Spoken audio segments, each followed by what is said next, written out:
started seeing it at the senior captain and major rank because I was at the Pentagon.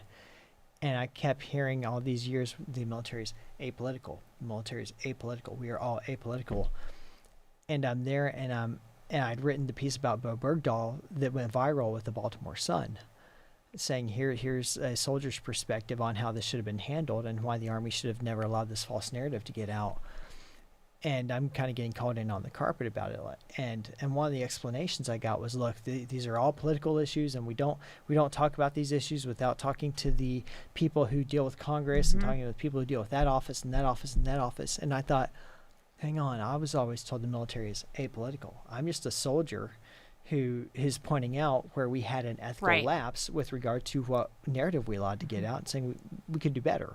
I would write pieces for, let's say, an alumni newsletter, and I felt that I had to have every word of what I was putting out sanitized by the community and blessed.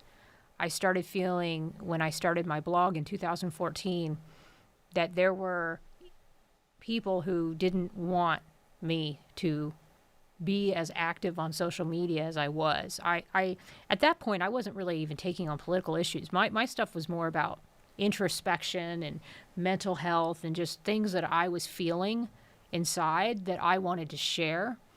But I started to feel that that was not welcome. That the fact that I had this blog, they just saw that as a distraction. And they never created an environment where I felt like I was fully accepted and I was fully embraced by the dominant coalition within my community.